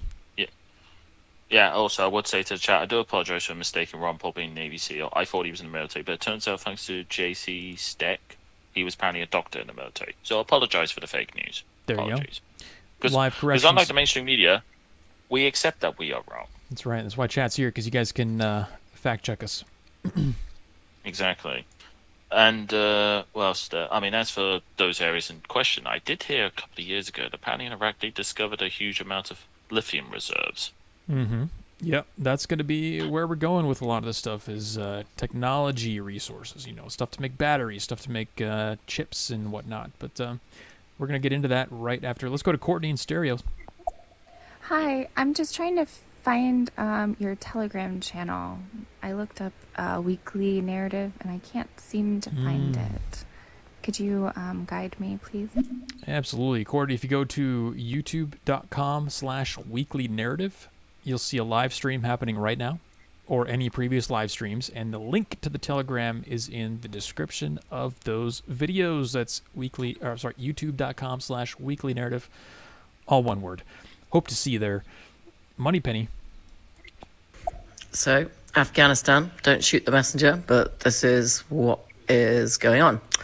So the reason that the Taliban took over Afghanistan super quick is because they had an arrangement already with the Afghan army. And this all goes all the way back to Kennedy. Kennedy, who knew what was going on at a higher level, that representatives of the Middle East, UAE, Dubai, whatever, had decided that the Middle East, including Afghanistan, was going to use this force called the Taliban to take revenge, and by 20 years on from 9/11 was going to basically take vengeance and take over the reign of power that the USA had streamed upon them for far too long. This is what is happening now. And 20 days from now, we will find out how and when and why it'll all be implemented. Plans within plans. Not surprised. Right? Mm-hmm. Not surprised at all. Not surprised at all. And Durari makes a good point about Afghan being full of minerals, which is what the Russians were after. Yeah, very true. That's why Russia was in control of them throughout the 70s and 80s. Up until certain groups, until the CIA got involved and usurped them through what we now know as the Taliban. All but, right. that's all an open secret. Don't talk about that. Mark? Yeah, there's a really great book just came out by a guy called Woke Inc., where he just talks about how American companies are selling out American values and defending like communist China, for example. And, we had a big discussion yesterday about information ecology and the era of outrage and the attention economy and how basically everybody's trying to the incentives around the way that we're interacting based on a business model, which is to drive engagement and add revenue through selling human futures. We're basically in an environment where everybody is being transferred from a cognitive modeling mode of consuming information into a more limbic response, fear, anxiety, survival mode. And that's why the guy was hanging onto the plane in Afghanistan, even though he knew he was probably not going to make it, because that strong limbic response is so strong that you really can't help it. And so they just keep us in this cycle of fear until we become demoralized. Well said. Yeah, I can't disagree with anything there. I mean, I was just laughing at the TikTok video, thinking that fucking Tom Cruise in Mission Impossible going to hang on to a plane for hours, flying at 35,000 feet. Mm-hmm. Yeah. Unless you've got mechanical arms, that is not going to happen. It's very apparent that there's no logic or rationale that's going on in the brain. As he said, it's pure fear and despair, which is, I mean, that's good. That's simple. The symbolism of people hanging on to the plane and falling off the plane as it's taking off, which I don't know if you guys saw this. You're probably not sharing it on Fox News, but there's video footage of a corpse jammed in the landing gear, just flapping in the wind at 20,000 feet or whatever they're at, because he got stuck in there. And there's also footage of people falling off the plane as it's taking off, falling to their deaths, similar to 9/11 footage, which is what kind of was jogged in my memory anyway. And that it reminded me of that in a lot of ways. So this is the imagery that Biden is going to have to deal with for the rest of his term and his life. Yep. Courtney and Stereo, and then we're going to go to the next story. Does it begin with a J, and does it end with an S? I'm not. Is that four? Is it 4 letters as well, Jeremy? I don't know what the question is. Is this like Jeopardy? I don't know. No. I think it's more of a reference to when I said, "Does it begin with an O, ends in an M, and it's 5 letters long?" Oh yes. Maybe. Okay, guys, if you haven't already, like the stream, give me a thumbs up, get some engagement, or thumbs down if you feel that way. Just get the engagement up, and make sure to subscribe if you're not already. Again, we're live on youtube.com/weekly narrative and Stereo, the app Stereo. If you want to download Stereo for Android or iPhone, you can contribute voice messaging questions. As you can hear, we've been going through some questions submitted by users here. It's a cool way to interact and add a little element to the stream. We do this every Tuesday, 7 p.m.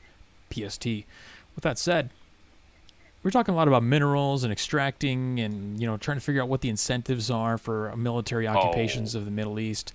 Let's take a look at another interesting story that takes us to a different locale, change of scenery, if you will.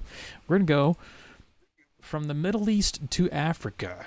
In particular, the Democratic Republic of Congo, otherwise known as the DRC, where China is investing $2.5 billion into a cobalt mining project. And I want to give a shout out to whoever it was, maybe it was you, that mentioned cobalt on the stream last week, because this is a rush for the raw materials to make batteries, folks. Okay, it's not necessarily so much about oil anymore. As you know, we're turning a page. We're going green, as it were, and we're trying to focus our economic efforts on technologies that aren't being regulated into oblivion, and one of those is electric vehicles. So, from ZeroHedge.com, demand for cobalt is rising globally because of the use in electronic vehicle batteries. As such, China molybdenum, I don't know what that element is, I didn't take chemistry in school, sorry, is planning to invest as US $2.5 billion to further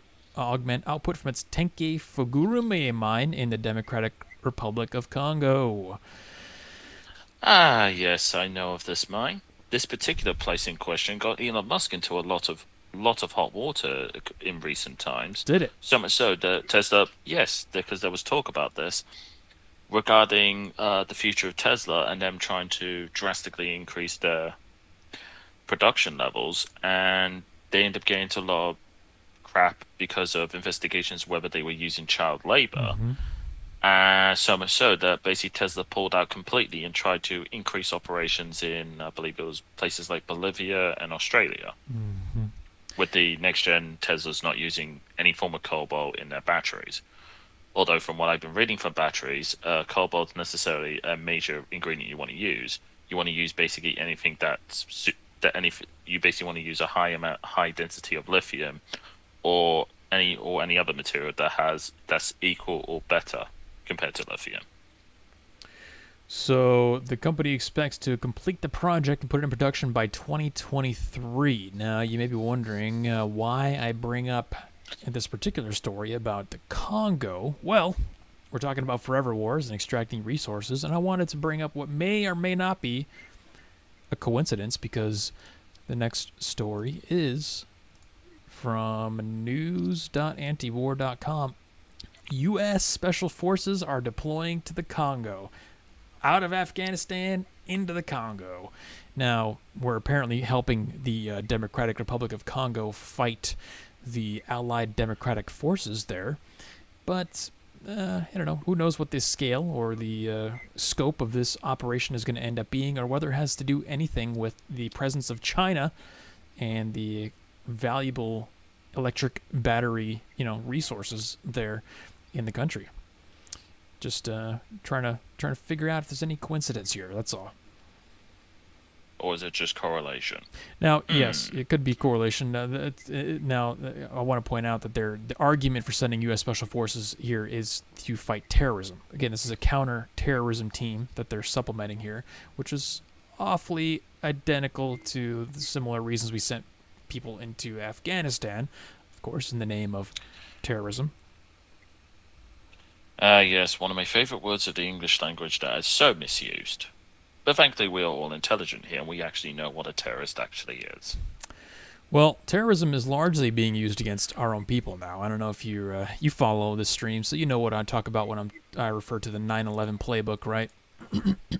Oh, yes, of course, of course, of course. 9/11 playbook is, of course, the playbook that we use to isolate and demean, destroy a certain population of people that we don't like. And in the 9/11 era, it was Muslim people, it was terrorists predominantly. But now that era has passed, a new wave of terrorists has arisen, and that, of course, as we all know, is white people, or especially conservatives. So what you're looking at on the screen now is an update from NBC regarding the U.S. Department of Homeland Security's latest definitions of potential terror threats. And on this list of potential terror threats, we've got opposition to COVID measures classifies you as a potential terror threat here in the free country of America. Also, claims of election fraud or belief Trump can be reinstated paints you as a potential terror threat. Now, I think I would actually agree on the belief that Trump can be reinstated. You got to be an absolute idiot. And just through the sheer low IQ of that possibility being in your head, I think we could go ahead and safely label that as a terror threat. But the election fraud, not so much. On the second one, frickin' Crowder's absolutely fucked. Oh, yeah, no, he's definitely going to be brown bagged and thrown into Guantanamo. Although, hang on, though, I do have a question, though. If us, and I use that term very loosely, us honorable keks are classified as terrorists, so when is the CIA going to give us loads of military-grade weaponry and Toyota trucks, then? That is the question. Asking for a friend. Yes, that is the most relevant question at hand. And if it's anything like the model they use for the Taliban, they'll just pretend to invade your house, they'll dump a crate full of weaponry and advanced military technology, and then they'll just leave. So that may happen to some of these terrorists if they follow the terrorism playbook. That is one hell of an Amazon package to receive, I will say. Yes, a giant airdropped crate full of military technology. Also on the list here is 9/11 anniversary and religious holidays. If you celebrate religious holidays or the 9/11 anniversary, you're a potential terror threat. So this is the latest. Well, I could say that's very bigoted and racist. Quite. Yeah, I was thinking the same thing. And Islamophobic. Yeah, and anti-Semitic. For a woke Department of Homeland Security, obviously their priorities be wokeness over actual security. You would think that they would make the proper corrections to their terrorism criteria, but it doesn't seem that they have yet. And this is where we need my version of Sharia law Kizarism, and this is why being beaten over the head with an Oxford English Dictionary should be mandatory by force. Because the Department of Homeland Security needs this, because that is not what a terrorist is. Well, thankfully, we've got the brief here directly from the National Terrorism Advisory System. This is a bulletin from the DHS, and we're going to take a look at the summary of terrorism threat to the U.S. homeland. What's going on? What is the summary of the terrorism threat? The Secretary of Homeland Security has issued a new National Terrorism Advisory System bulletin regarding the current heightened threat. We're in a state of heightened threat, guys, across the United States. The homeland continues to face a diverse and challenging threat environment leading up to and following the 20th anniversary of September 11th, 2001 attacks, as well as religious holidays we assess could serve as a catalyst for acts of targeted violence.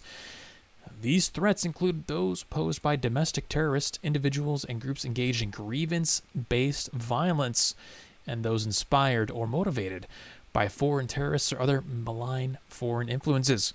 These actors are increasingly exploiting online forums to influence and spread violent extremist narratives and promote violent activity.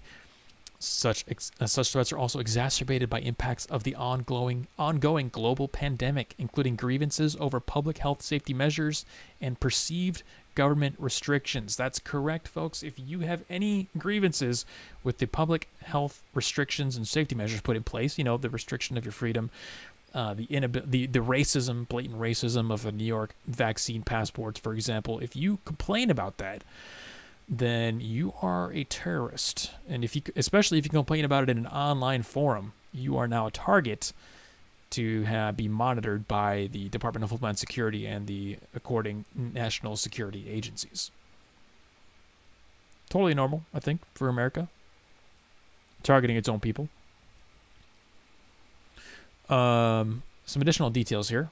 Through the remainder of 2021, and this is the best part, racially or ethnically motivated violent extremists, which they created an abbreviation here, RMVE. I think it's adorable that they created an abbreviation as if to imply that it's a real thing that they have to talk about all the time, like for the 1,000th time. Oh, guys, we're talking about racially or ethnically motivated violent extremists, RMVEs. That's not a real thing. Come on, get out of here. It's stupid. And anti-government or anti-authority violent extremists will remain a national threat priority for the United States. Okay, so we're not worried about Taliban. We're not worried about the open border on the south. We're worried about racially or ethnically motivated violent extremists. White people, white conservatives mostly is what we're worried about. That is the national threat priority for America. Yeah. Well, I have a simple solution to this. I have a simple solution for this. Say you're anti-fascist, and they can't touch you. Oh, yeah, that's actually a great idea. So I'm going to publicly declare that I'm an anti-fascist here. So now I am immune to any monitoring by the government. As we all know, the FBI spends zero resources on actual threat, violence, and damage done by people who claim to be anti-fascists. So I think that works. Or just say you're in the mafia, there is that. But I would ask, though, forgive me, Jeremy, as I may be a completely ignorant Englishman here, but doesn't the COVID vaccine technically violate the Fifth Amendment? I don't know. What's the Fifth Amendment again? Privacy. I don't think that does necessarily, but potentially asking about it might. I don't know. I'm not a legal scholar. I'm just saying. Maybe someone, like with the chap with the Covington kid, maybe he and a few others get some money together, sue a restaurant who refused to enter, have it all video recorded, and then take it to the Supreme Court under the Fifth Amendment, under violations of the Fifth Amendment. I think actually what you're proposing is already in motion. Now, I know for a fact that Tim Pool contacted a lot of restaurants today, and he was inquiring about these, and as part of his investigations, it seems like there are already several lawsuits open in places like New York City, but I think the basis of those is predominantly medical discrimination. I think that's what they're going for with that one. My apologies again to the chat. Apparently it's the Fourth Amendment, not the Fifth Amendment. There we go. Thanks, chat. So, yeah. I did say I was an ignorant Englishman. Yeah, careful, guys, because we are the target. I mean, if you just talk about anything that has to do with the pandemic-related, lockdowns or anything like that in an unfavorable manner, you're a terrorist threat in America. Because that's how we work. We like to allocate our resources properly. We don't want to allocate our resources trying to figure out an accurate number of the Taliban and how long it's going to take for them to take over Kabul. We prefer to spend all our time and resources trying to find that one guy from January 6th who, threw a punch at that other guy, because that is priority for us and the safety of the country. Well, I mean, I would say this right now: 4chan are much better than the CIA or FBI. I mean, they found who killed Ashley Abbott just within a few days. Yeah, I'd have to agree with that. I mean, that's the power of weaponized autism. Collective weaponized autism is highly effective. when not managed by the government. They were so effective. They founded the flag that Shia LaBeouf and types aired, saying he will not divide us. They found it, pulled the flag down, and put the Kyrgyzstani flag up. Yeah, that was literally just watching a stream. I remember that. Yeah, it was just they were able to triangulate exactly where a flag was located based on just a skyscraper profile of just like 2 buildings, but mostly just a picture of an open sky. So yeah, they know what they're doing. They can find stuff. And that's why they'll be a part of my new Kyrgyzstan Secret Service with 2 very particular Americans ruling it. You may know of them. They're called Julian Assange and Edward Snowden. I like that. I can get down with that. Now, there's actually, platforms like Instagram, for example, are making policies and new rules out of the, because it's bad to criticize when your government does something wrong. Obviously, we know that you're going to be a terrorist threat if you do that, but also Instagram is helping out. We know the government likes to work closely with Facebook and other social media platforms, but this particular instance of censorship is coming from Instagram, where if you were criticizing Joe Biden's performance on the Afghanistan thing, and just by simply typing the word loser in responses to his Instagram post, it was actually being blocked. Let's take a look. This is a video from Cernovich when he's trying to post the word loser in response to Joe Biden. This is what happens. Let's try to describe it. So he's typing in loser, and then a post pops up and it says, "This may go against our guidelines." Just the simple word loser. There was no other words in there. There was no other, just one word response. And it says, "This comment may contain racist language or other content that goes against our community guidelines. If you post this comment, it may be hidden from other people. If your comments repeatedly go against our guidelines, your account may be disabled." So don't call Joe Biden a loser on Instagram. My lord. Is Joe that pathetic that he needs the entirety of Silicon Valley to protect him? Well, see, I don't even think... That doesn't sound like... That doesn't even sound like... I think it's the purple-haired feminists running Instagram that are trying to run cover for Joe. I don't think there was ever an initiative from the White House to say, "Hey, Instagram, help us out here. We don't want any criticism of Joe on this particular post." It was probably more of an instance of the purple-haired mutants running Instagram who volunteered their protection on him. You know what I'm saying? Yeah, the same types though who want to defund the police, ignoring the fact that Joe Biden was one of the main factors for the crime bill, which brought about all this mass incarceration. Yeah, no, we don't want to talk about that. If only these mutants stayed in their place, which we knew as Tumblr. Yes, yeah. If only they were still limited to the depths, the cavernous depths of the mentally ill Tumblr. What about super loser? What about everyone in chat's trying to come up with variations? Yeah, try loser with an O or a 0. Now I don't use Instagram, so I wasn't aware that they were this. They were this authoritarian on Instagram. I thought this was predominantly a Twitter thing, but I don't know. It sounds like some other people have been aware of this for a while. But I mean, could try failure. You could try deadbeat. Yeah, there's variations you could use. Keep the. You could try 0 out of 10. Let's think here. Yeah, dementia patient is totally out of the question. Yeah, well. Yeah. Well, although I do have a solution to this. Yes, I am shilling my own ideology with Kyrgyzstan here. I call it the Terms of Service Bill.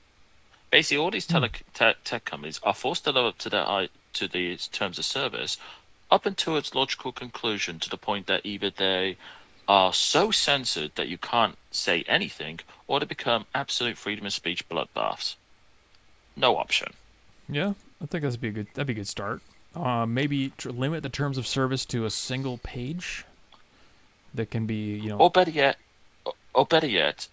if it's not illegal, it's for you can post it. There you go. How's that? Simple as that. One line, terms of service. And those who try to play funny, I'll give you the sickle. Okay, let's see here. Have you got any stereo chats that came in? I didn't hear any prompts. Okay. Sadly, no. We're making good time here because we had a lot of stories to cover. I'm trying to go through them pretty quick. But,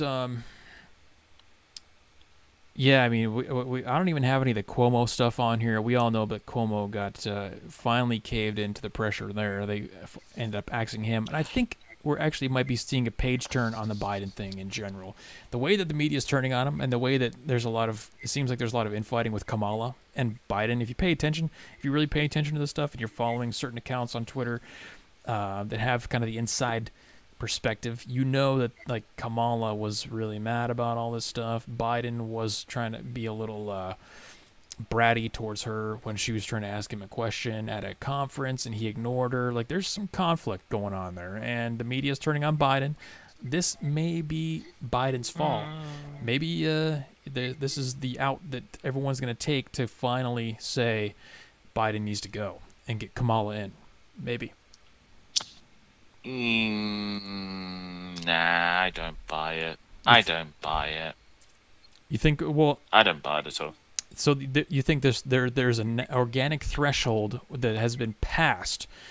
Now the media cannot cover for Biden, so they're just forced to have to cover him in a critical light. You think it's like an organic thing?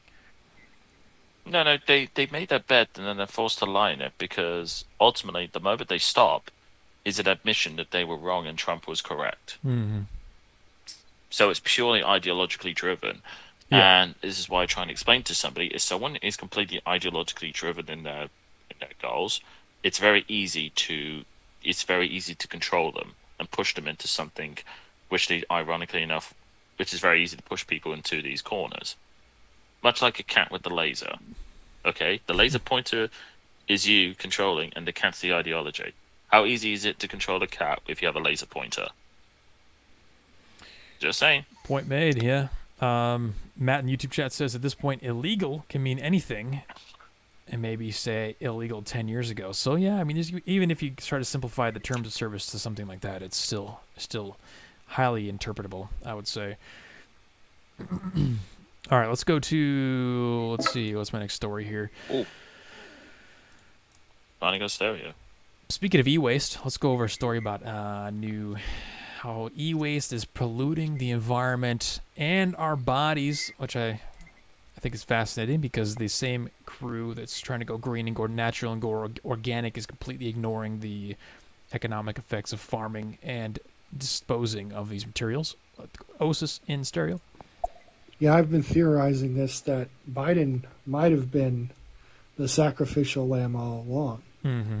Because let's be honest, nobody liked Kamala Harris. Nobody in California even likes Kamala Harris.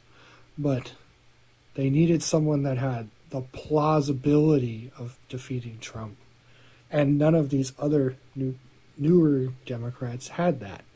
Joe Biden was really the only one with name recognition. And if you remember, they started the Ukraine impeachment because he was wanting Ukraine to investigate Hunter Biden and his illegal dealings and Joe Biden's illegal dealings in Ukraine. Right. Before Joe Biden even said he was going to run.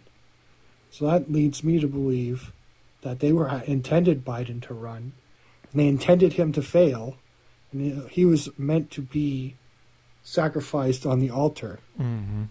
That's just a theory I have going right now. Yeah, that's a strong possibility that I've considered since day one as well. And I think, something like this, it comes awfully close to being kind of that fall guy event where it's like, all right, Joe, we're done with you, buddy. You fulfilled your role. Now you can just they're going to take a dump on him eventually. There's no way he lasts all 4 years. Come on. Well, I mean, dare say, who would you go after? A moronic socialist, a grade A cunt, a plausible candidate, a faggot. Mm-hmm. Who else is there? An economically illiterate Asian, or the establishment dementia-ridden old man. Which one's the easiest to control here? Yeah. He was the only one that had the caliber and the convenient senility to control properly, I would say. Just like they did. I'm sure the chat. I'm sure the chat can work out who I was referring to, which candidate I was referring to, which regarding my statements on them. They're but interchangeable Bernie, to some degree, but yeah. Well, yeah, but as for Bernie Sanders, I don't care what anyone says. All his fans are fucking retarded. all his fans are fucking retarded, and they're easily duped. If you didn't learn the first time, you have no excuse.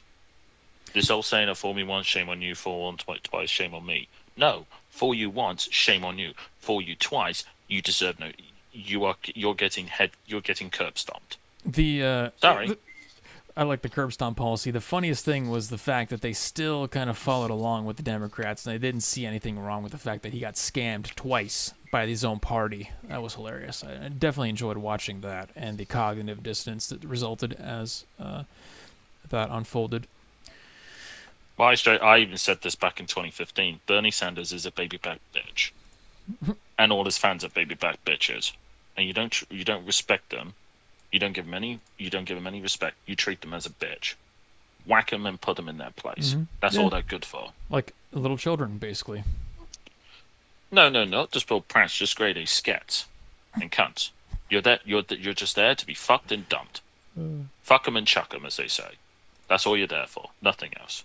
Yeah, and Bernie turned around and supported that was just the whole grade A cunt. It was hilarious and terrifying. Let's jumping back to the story about our new search for resources. I wanted to share this story that I found about the fact that all these metals and these materials that we're trying to mine and create these new green technologies out of, well, it turns out they're not maybe as green as we thought they were. Now, we've talked about the fact that these take a lot of resources, child labor, a lot of unsavory things to produce in the first place. But now we've actually got studies to refer to. And, of course, we are definitely pro-science here in the Weekly Narrative. We want to cover studies whenever possible. From Daily Mail, toxic metals are seeping into our bones as they're released into the air during the production of smartphones, batteries, solar panels, and wind turbines. Study warns. Experts analyze lead pollution in 130 bones from a burial site in central Rome. The cemetery was in use from 12,000 years ago through the 17th century, and the pollution in the remains was found to increase with global lead production. According to the team, the lead can get into the atmosphere and be breathed in. The findings have public health implications for the ongoing use of toxic metals. So, if you live near a refinery, if you live near one of these plants, or in China, where the whole place is just completely toxic, clouded out every single day, then you might want to consider the long-term ramifications of that. Oh yeah, it's very true. I mean, this is why kids should never be exposed to heavy metals. And no, I'm not talking about the likes of Metallica, quite frankly. I mean, how as for the lead stuff, there's a reason why we switched to unleaded fuel. It's because lead poisoning makes people very violent and aggressive.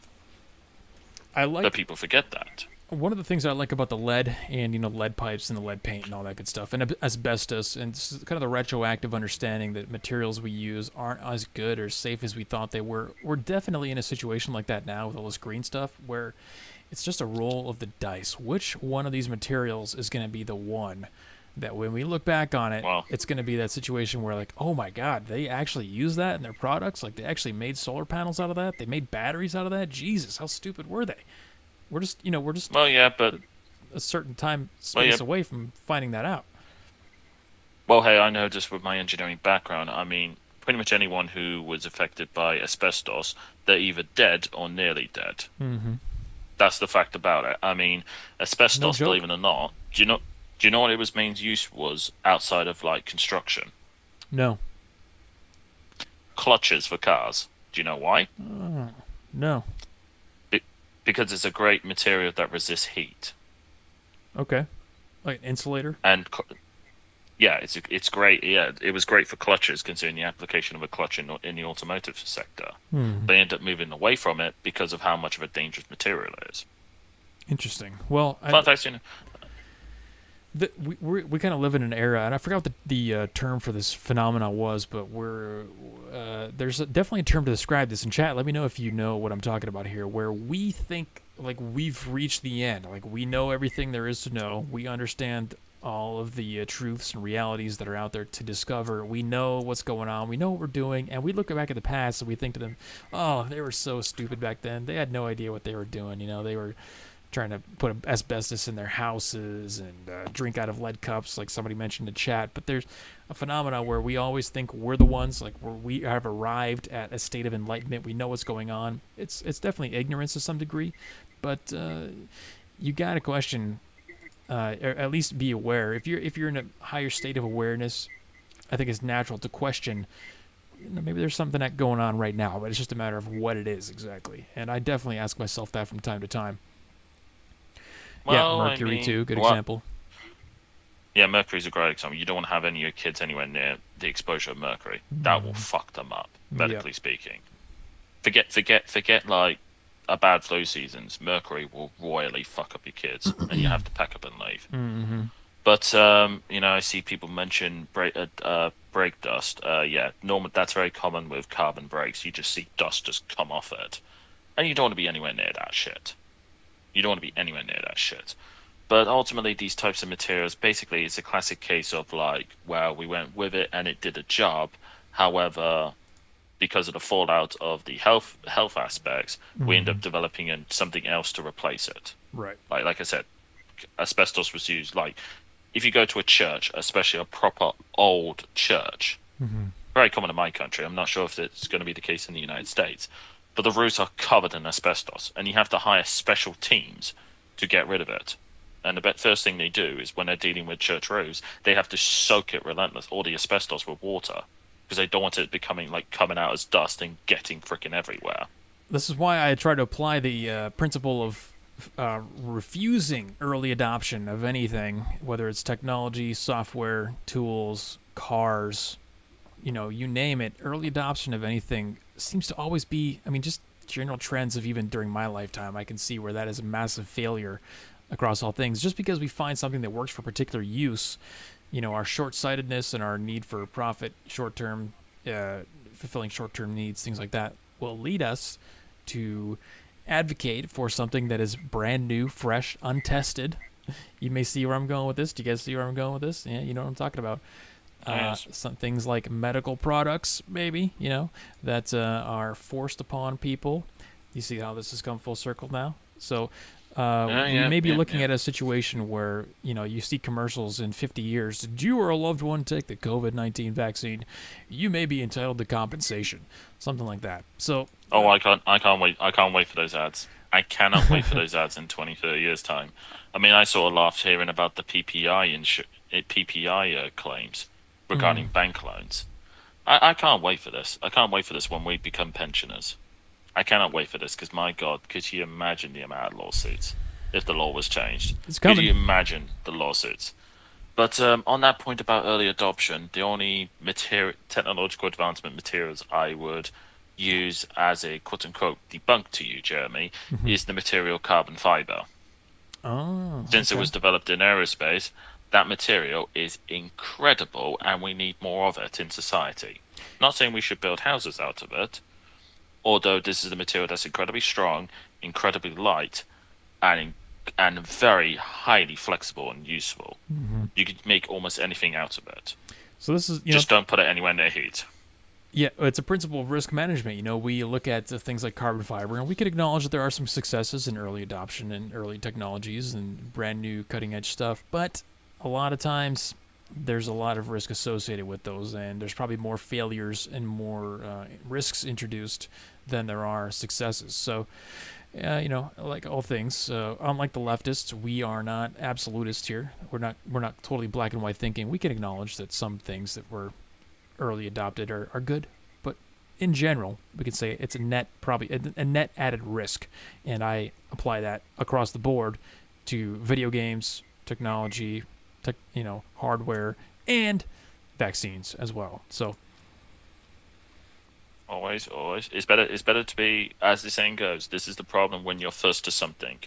You might be the first, but you end up with all the problems of being the first, which is why modern cities, which were created very recently, are naturally superior by default than any old city which is quote-unquote advanced. Because they have to deal with all the problems from being old. For example, the Industrial Revolution. My country was the first to do it, But guess what? We have all the problems because we were the first. We're still running on old copper lines from the Industrial Revolution. We can't. And trust me, if you were to rip it all up and go all in on fiber optic, that would take decades upon decades worth of infrastructure, and that'll cost a huge amount of money. And who the hell is leader of a country is going to say, right, ladies and gentlemen, we're going to get ourselves into serious amounts of debt, liquidate our currency in order to rip apart 200-year-old copper wiring so we can have fiber optic. Mm-hmm. And this is a great analogy for, kind of the solutions that I advocate for here on this channel to all the problems of the world that you see with the political systems and societies kind of crumbling before our very eyes. In that, it's exactly what you just said, Kizza. Sometimes it's easier to reiterate rather than trying to fix something that's been in place and is broken beyond, well, not beyond repair. You could technically repair it, but it's going to be exponentially more resource intensive and difficult and time consuming to do so, as opposed to just rather than scrapping it. Not necessarily even scrapping it, just re-implement. Reiterate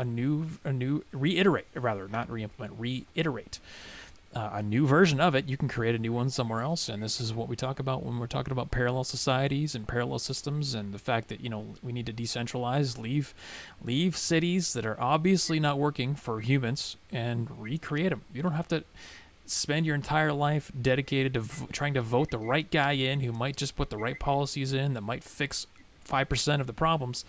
Just take action and try to recreate these societies on your own. Unless of course you're talking about Kizzerism, all my plans have I have 100% solutions to all problems you could think of.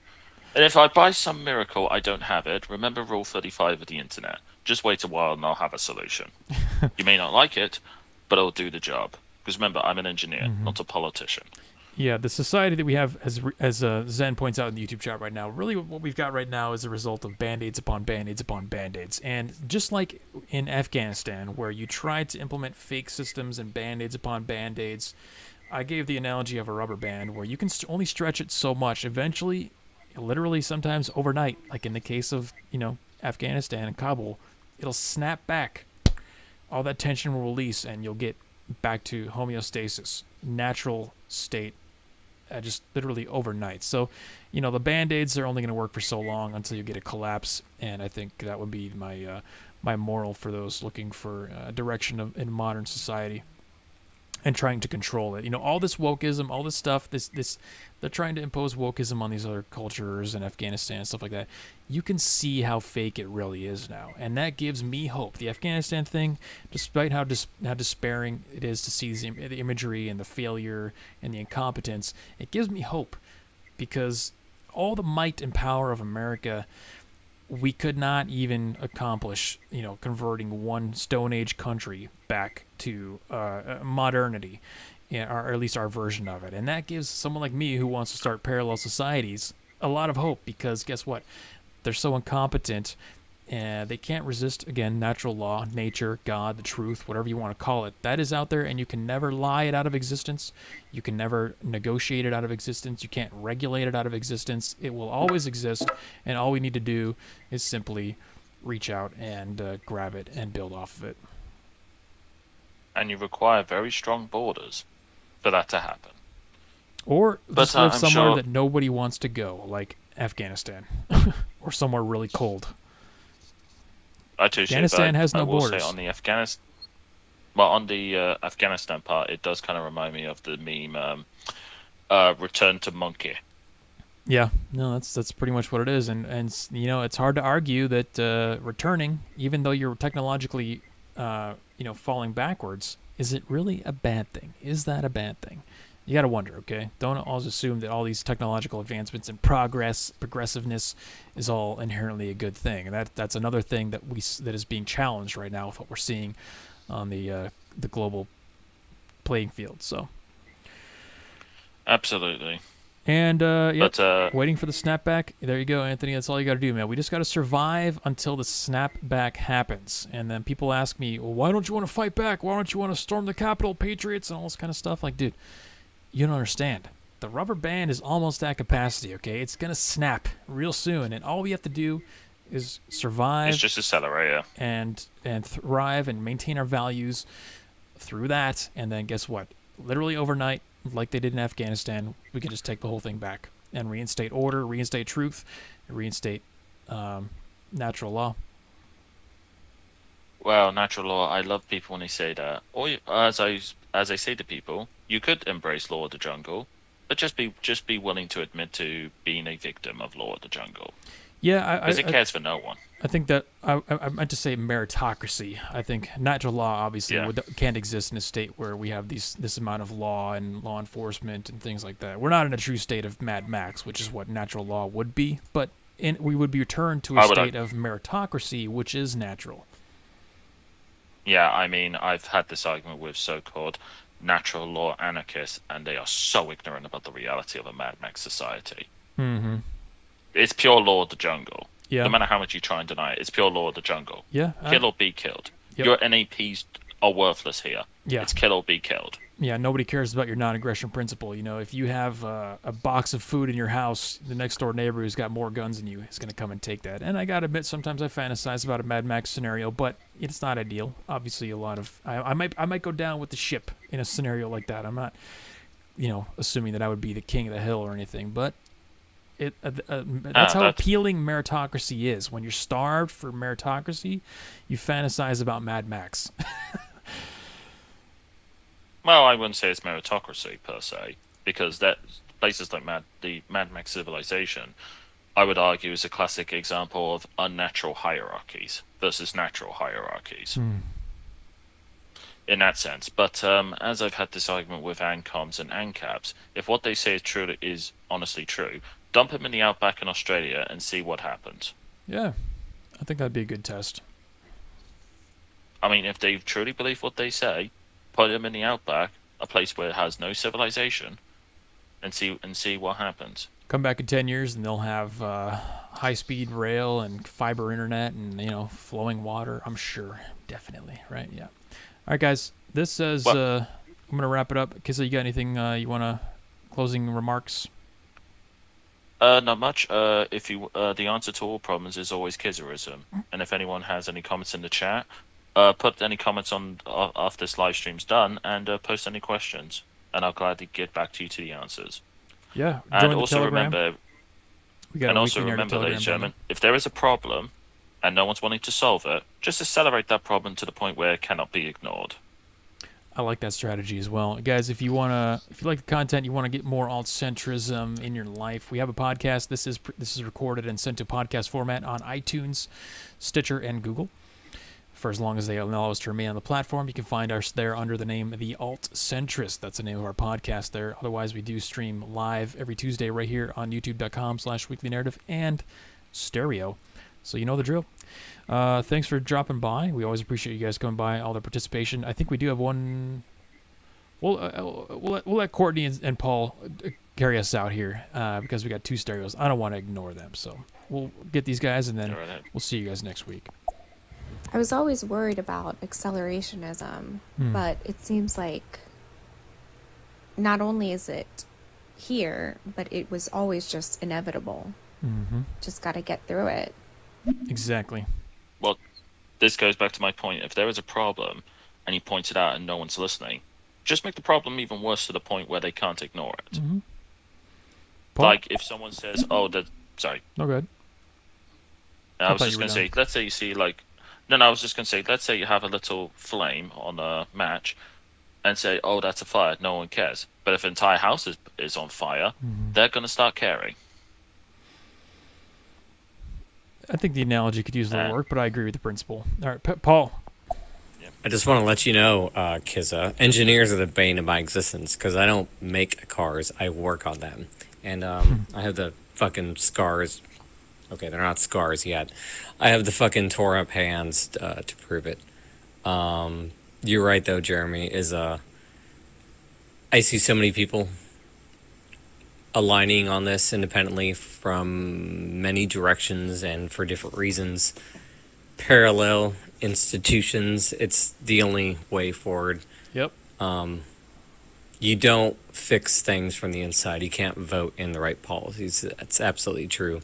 you build something better and you outcompete, and people will flock to you. We're seeing a very slow moving microcosm of that, but simply by demographic movement in the States, but it's needs to go further. Well said. Perfect note to may I end it on. please? May I? Go ahead, Gizzet. Well, I would say to respond to that, the idea of parallel society sounds nice, but you got to be able to defend your side of the fence on that, because it's worthless trying to set it up if the opposition side can shut you down at the snap of their fingers, or like we've seen with the likes of Parler. Yeah, well, yeah, I think we're talking more physical here, but yeah, just make something that's of course, yeah, that's not going to draw much attention. You know what I mean? That's don't make don't make a terrorist training camp. That's what I'm trying to say. Good point. But also on the point about the bane of engineers, trust me, I know of this world. Many aspects of what modern automotive makers do, they come up with the most retarded ideas, and you could blame the CAD designers for this. They design all the bits, say it works, and then we have to deal with trying to make it work themselves because they're not very practical. And that's the problem. As with leftism, it only works in theory. All right, guys, we will catch you next Tuesday. Thanks for stopping by. Join the Telegram. It's in the description. We'll see you next Tuesday. Later. Take care, all.